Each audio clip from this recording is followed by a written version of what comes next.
আসসালামু আলাইকুম viewers, welcome to another video.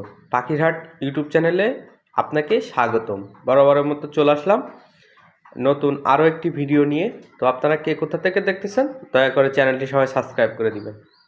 তো আলহামদুলিল্লাহ, আল্লাহর রহমতে আজকে আমার কবুতরগুলো খুবই ভালো আছে। আল্লাহর রহমতে খুবই ভালো আছে। তো আজকে শুক্রবার, সবাইকে জুম্মা মোবারক। তো আমি মোটামুটি দিনে শর্ট ভিডিও 2-3টা বানায়ে থাকি, 2-3টা লং ভিডিও একটা দুইটা হয়, না হইলে নাই। তো শর্ট ভিডিও 2-3টা দিয়ে থাকি ইনশাল্লাহ। তো আমি আজকে আপনাদের মানে খুবই গুরুত্বপূর্ণ কথা বলবো। আপনারা মনোযোগ দিয়ে এই ভিডিওটা দেখলে অবশ্যই আপনাদের কবুতরের যে পক্স হওয়ার যে ইয়াটা আছে সেটা আপনারা রিমুভ করতে পারবেন। রিমুভ মনে করেন পক্স হবেই না সেরকম রিমুভ।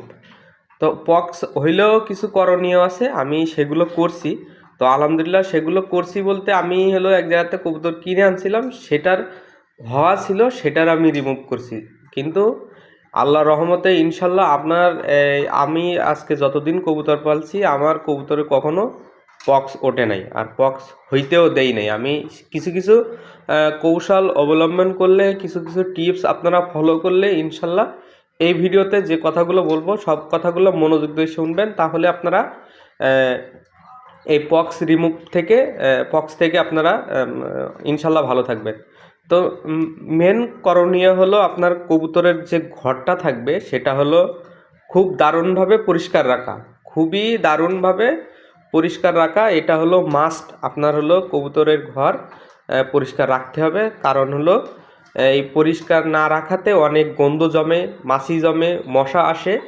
এই কারণে মনে করেন কবুতরের পক্স হওয়ার আরও একটি মানে ভালো জিনিস যেটা বলি। তো কবুতরের পক্স আপনি কিভাবে করবেন, সেটা হলো মশা। সবচেয়ে কবুতরের পক্স হয় মশা থেকে। তো আমি ইনশাল্লাহ আমার কবুতর এই যে এই বাচ্চাটা হয়েছে, তো আরও এই যে আমার মাঝে রানী খাতে ছিল, আরও কবুতর মারা গেছে। তো এই বাচ্চার আজ পর্যন্ত কোনো পক্স ওঠে নাই। তো আলহামদুলিল্লাহ, এই যে আরেকটা দেখতেছেন, এরও কোনো পক্স ওঠে নাই। ওই যে আলহামদুলিল্লাহ এরে দেখতেছেন, আলহামদুলিল্লাহ ওরও কোনো পক্স নেই। এগুলা দেখেন, এগুলোরও কোনো পক্স নেই। তো আলহামদুলিল্লাহ এগুলা কিন্তু বাচ্চা। আপনারা কিছু কিছু জিনিস ফলো করেন। আপনারা কবুতরের ঘর পরিষ্কার রাখেন, কবুতরকে মশা মাছি থেকে বিরত রাখেন।